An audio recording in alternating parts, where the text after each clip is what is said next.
Hey everybody, welcome back to the channel. My name is Shayla and today I'm coming to you with a library book haul. Now, the last video that I told you guys about, I was talking about Gather Round Homeschool, and it's a unit study curriculum for homeschool, and we started it this week. So thankfully the libraries opened up and I was able to do curbside pickup for all of these books.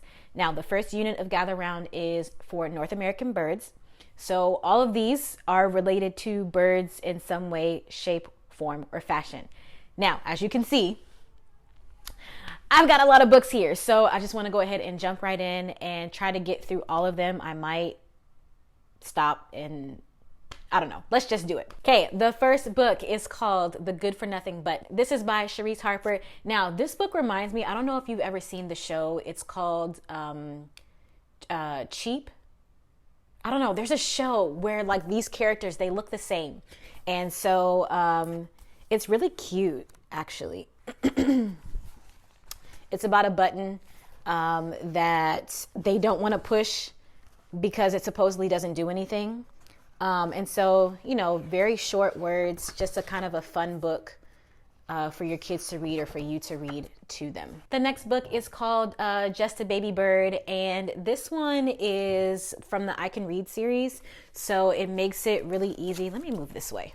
It's got great illustration, and the words are pretty simple for the most part for kids to be able to read. I'd say this is for like a first grader. So Nerdy Birdie is a story about this bird who thinks he's a nerd and doesn't really have any friends, so he goes on this discovery to find that there are actually more nerdy birds than there are cool birds. So it's kind of like a self-discovery, self-love type of book. I think it's really cool. I like the pictures in here. And everybody's got glasses. Y'all know I used to want to wear glasses so bad as a child that I tried to fake my eye test. And still, no, I don't. I really wanted glasses though. I think they're so cute. Okay, this is another one called Nerdy Birdie Tweets. And this is a take on social media and how he doesn't have enough friends. Let me see if I can find the right thing. You see he's got his little phone in there and he's trying to get friends. But the moral of the story is that it's not how many friends or followers that you have. Can I get an amen? Okay, yes. We all know that this is true, and it's good to instill that in children before they even have social media, right? So the next book is called A Mother for Choco, and I think this book is actually really popular because there were a lot of holds on it. You see Choco here, he's looking for his mom, and so he's going to all these different animals trying to figure out who his mother is. And at the end of the book, it's kind of like it's an adoption story because you can see here the mother bear. She's got all of these different animals in her lap. So that's a really cute story about adoption. Here's another book from the I Can Read series. This is level 2, so it's a little bit more challenging. This is called Owl at Home. There are 5 little stories here that your child can read. And it's really cute. We have another one about 2 best friends that are frogs, and my kids love these stories. So I thought it would be good to get this book. The illustrations are kind of minimal, but it's enough just to keep the kid interested, which I think is really cool. So the next book is called Owl Moon, and it's about a father and daughter, you can see right there, that are going owling. So I think they're trying to spot some owls. You can see here the owl there. I don't know, to me, the illustrations seem kind of like creepy. I haven't read this one to my kids yet because we haven't actually studied the owl, so I'm waiting to see how the story goes. But nonetheless, it is a story. You see here, it looks like he's about to square up. But yeah, nonetheless, it's supposed to be a really good story, and that's actually pretty popular as well. So this story is called Goose and Duck. It's another I Can Read book, so probably like 1st, 2nd graders can read it, and it's about a story of this Goose thinks that this boy is his mother, and so he starts following him around. It's a pretty funny story. Okay, so the next book is called There's a Bird on Your Head by Mo Willems. Mo Willems is one of my favorite children's authors. I just love the illustrations, and they're pretty simple stories. And my boys seem to really like them. So I think it's because they can really use their imagination, especially coming from, just these little blurbs and the illustrations. Like, look, he's got this. My boys would think that's hilarious. These Pigeon books are also one of my kids' favorites. This is Mo Willems again. And this is called The Pigeon Has to Go to School. And so, again, my kids think that these books, for whatever reason, they just really think that they're hilarious. And so, hey.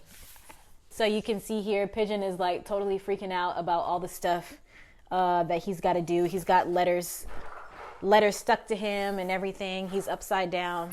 So it's a pretty funny story. This next book is called Blackbird Yellow Sun. It's by Steve Light, and it's pretty much teaching the colors. You can see in here where it's got, blackbird, orange, etc. But some really cute bird illustrations. So this one is more so for Abigail, since she's only 2. And she's reviewing her colors, so I think it's really cute. This next book is called Wordy Birdy Meets Mr. Cougarpants. Wordy Birdy is a series, actually, and I wanted some of the other books, but they were not available, so I have to wait.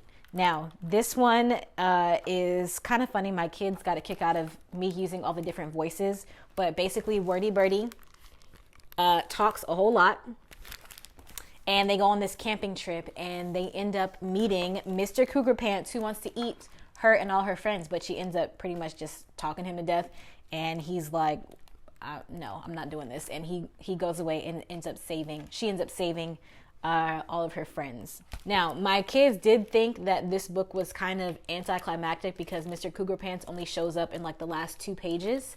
But nonetheless, I think it's pretty cute. I love all the colors in here as well. We're almost done. I'm going to try to skip through these pretty quick. This book is called Balance of the Birds, and it's kind of like a math book. So it's showing about balancing 2 on this side, 2 on this side, and asking like, are the birds balanced and things like that. But see, some fly off, the other ones remain, so they're unbalanced.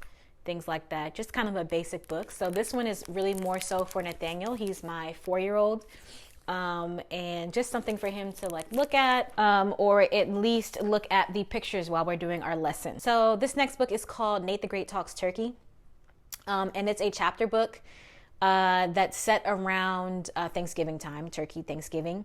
But basically what happens is this turkey gets loose in the woods, and so Nate the Great turns into a detective, and he's trying to find this turkey.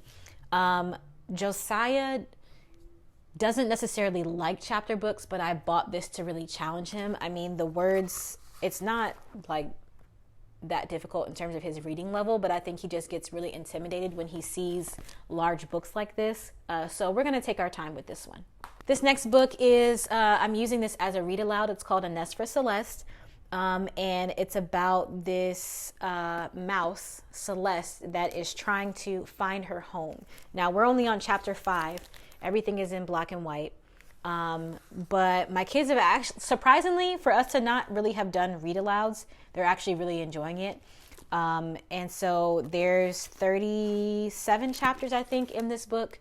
And so we're only reading 1 chapter a day, sometimes 2. Like chapter 2 was only 2 pages. So we did 2 chapters that day. But nonetheless, it's a really cute story. And even though the pictures are in black and white, my kids still like looking at them. Another read aloud called The Trumpeter's Swan. This is by E.B. White. E.B. White actually also wrote Charlotte's Web. So I thought that this was interesting. This is a pretty thick book. I'm not sure if we're even going to get to it, but I would definitely use this as a read aloud. There really aren't very many pictures compared to A Nest for Celeste. You can see like just random little illustrations in there like that. So we'll see. I borrowed as many books as I can on birds. So Gather Round doesn't go over swans. but I still thought that this was a good book to get. I don't know if we're actually going to get to it because we're doing A Nest for Celeste. So we'll see. Okay, these last few books, which I feel like this is taking too long, honestly. But these last few books, I'll highlight a few. These are all kind of like sciencey books, like more factual rather than fictional. So these are nonfiction books. I'm tripping.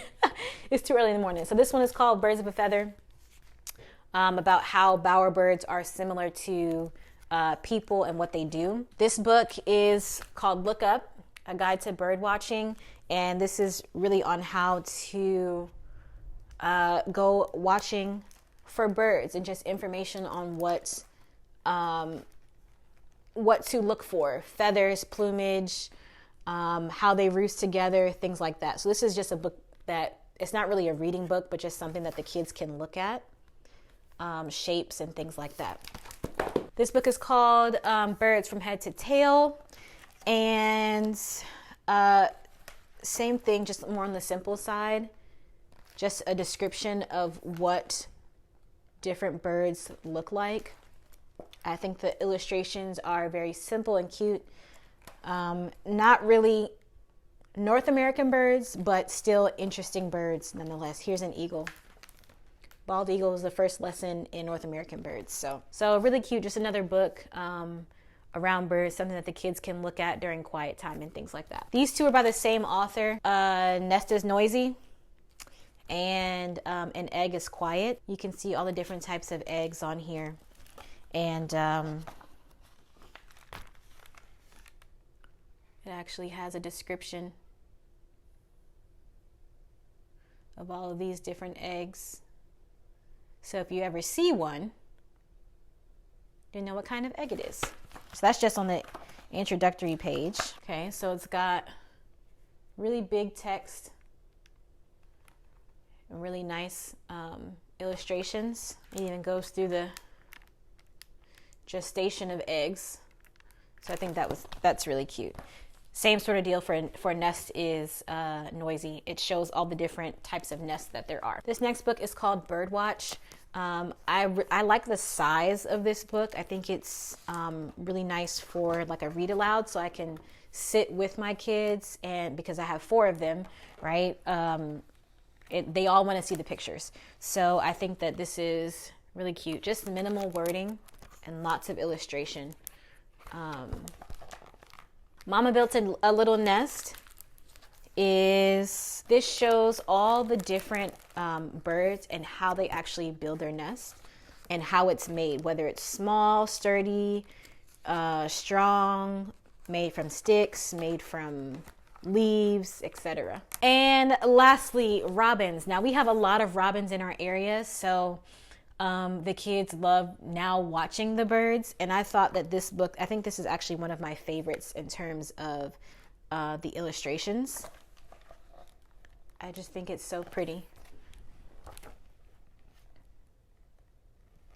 And so it actually goes through the life of the robin, how they grow up, what happens at each age, and things like that. If you made it to the end of this video, congratulations. I know that was a lot. I know it was a lot of books, but I really wanted to get through everything. So I'm going to go ahead and put all these books in the description for you, so that you can just go ahead and click the link, or you can just grab the title and see if it's available in your library, in your local library. Let me know in the comments section which book you think looked the most interesting. I always love hearing from you guys. I'm actually getting ready to go outside and jump on the trampoline with my kids. So I hope you have a fantastic weekend. And don't forget, hiding is overrated. I'll see you next time.